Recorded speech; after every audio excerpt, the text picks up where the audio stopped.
Now, just right, I just have to ask you, right? Like, how does this happen? You go to a dinner party, people say, "What do you do?" And you say, "I solve all disease." What's the general reaction to that? Well, I mean, the general reaction is disbelief. But Yeah. I'm now on my third twist of my careers. When I started off at DeepMind 13 years ago, I would go to dinner parties and tell them I worked on AI, and everybody laughed at me. Yeah. Then when I started working on AI for science, and Demis said that we were going to work on Nobel Prize-winning problems, everybody laughed at me. Yeah. And so now, I guess, that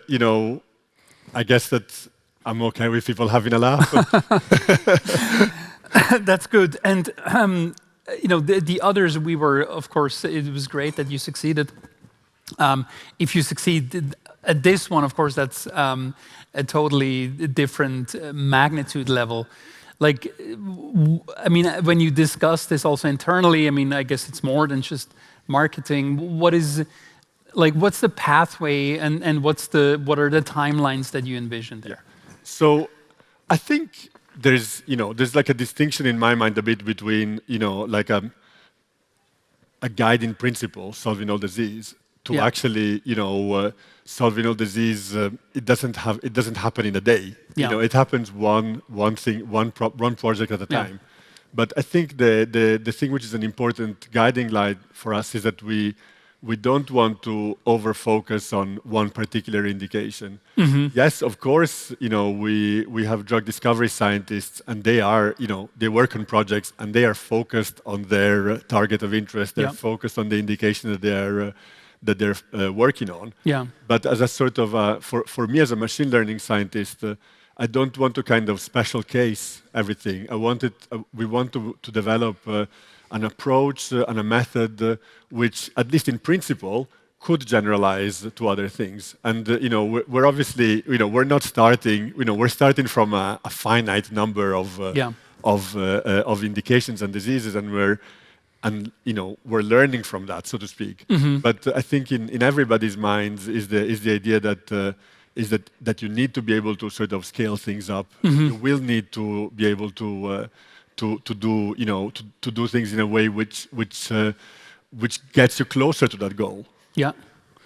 Good. So I'm going to take now some of the public questions, and the most upvoted one at the moment is whether they have already helped develop an actual drug, or whether that's still you're still at that stage where you first have to prove that you can actually do it. Yes. So we have a number of ongoing projects.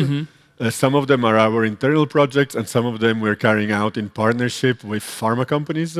These are all at the kind of preclinical stage of development, which means that they're not fully fledged drugs yet. In order to, quite rightly, the drug discovery is like a highly regulated system, and our projects are sort of progressing towards the sort of gateways that they need to cross, so to speak, in order to become drugs. But they're not there yet. Yeah. Good. I guess that's also in line with the second most upvoted question for the time, which is discovering, designing a drug protein is just half of the job. Then finding the method to produce it, the harder part. Like, how do you proceed there? Yeah. So you're absolutely right that I've only described like a small number of the sort of the tasks that the drug discovery engine has to be able to perform. You have to be able to make. It's no good designing a drug and then nobody can make it in the lab, right? Yeah. It's also no good to design absolutely perfect binder, but it doesn't make it through your gut. You have to be able to sort of deliver it, and you have to be able to formulate it in a way which is practical, so to speak. You can't expect people to be taking a pill every 5 minutes, for example. And all of those properties together are things that we're working on, and things that our drug discovery scientists are acutely aware of. Yeah. And so are you, here I'm now taking the liberty to ask my own question, but are you also then putting investment into not only the discovery itself of the molecules, but also of, like, eventually, right, getting to a point where you can simulate the body, the organs, cells? Is that Yeah. is that an So activity? so today I was talking about this, let's say, atomistic Yes, atomistic layer, so to speak. exactly. Recently we're also started to hire more computational biologists. I'm really fascinated and interested in a more kind of holistic approach of how the cell works. Yeah. So we're definitely I think that we're definitely considering all of these aspects which are required to go up the length scales from the simple protein to the Yeah. whole organism. Yeah. Okay. That's the other part of the equation. There's a question here that says, were the models trained in an unsupervised way, or did you require a large amount of data collected from previous expensive experiments? Well, the experimental basis for the structure models is the protein data bank, which I mean, I guess sort of technically it's generative modeling, but they're sort of labeled data sets of coordinates of atoms. For some of our more in general, like we do use lots and lots of different techniques in machine learning. Supervised learning is one of them, but we also need to leverage whatever unstructured data you can. Yeah. Maybe a slightly different question. If you were to start a research lab at a university now, like how would you think about that? I mean, to put it a bit provocatively also to this community, right? Is that actually going to be a thing in the future in the sense of discovering molecules, discovering drugs, or is it going to be largely impossible to compete with the kind of really intensive infrastructure that leading AI models will be able to provide? Speaking personally, I think that it's likely. I would imagine that there's still, as a society, it's very sensible to have a bit of a hedged approach.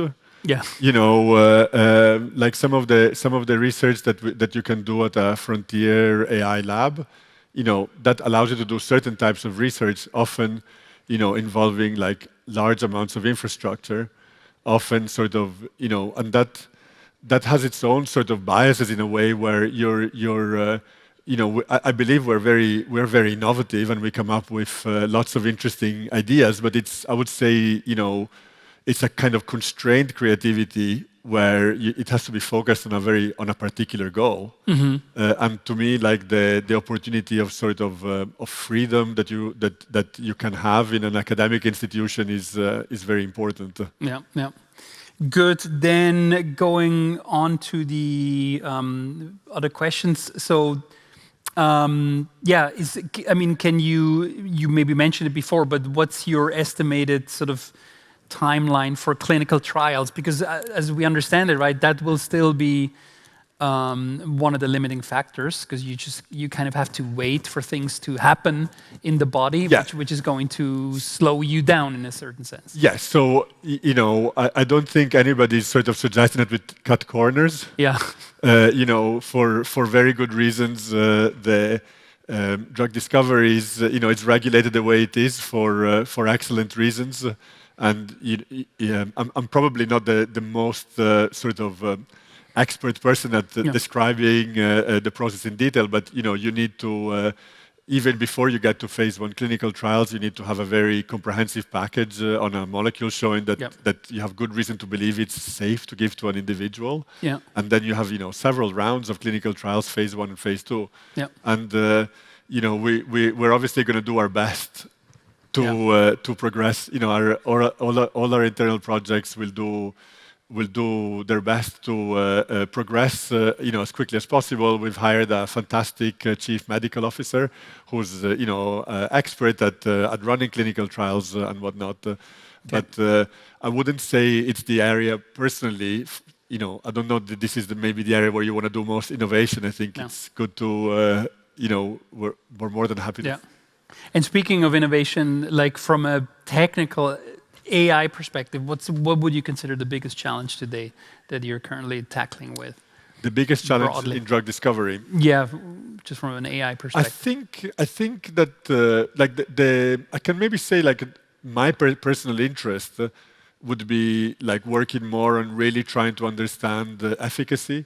So can you make how can you build really strong confidence and evidence that manipulating this protein in this particular way will have the desired therapeutic effect, in actual people? That is a huge problem. I think that what this sort of drug design engine allows you to do is that it allows you to manipulate way more proteins. It allows you to, it makes more things druggable, but you still need to pair that up with strong evidence of what you should drug in the first place. Yeah.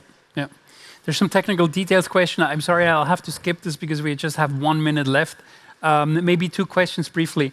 There's, of course, the obligatory question whether you will open source code and weight. What's your internal discussion for that? So just because we're running out of time, I'll give a brief version of that answer to that question is no. We're very. I'm personally really supportive of the open source environment, but we're not planning on releasing this. This is a sort of a moving model as well that lives on our infrastructure that is constantly changing, and we're not really planning on releasing it.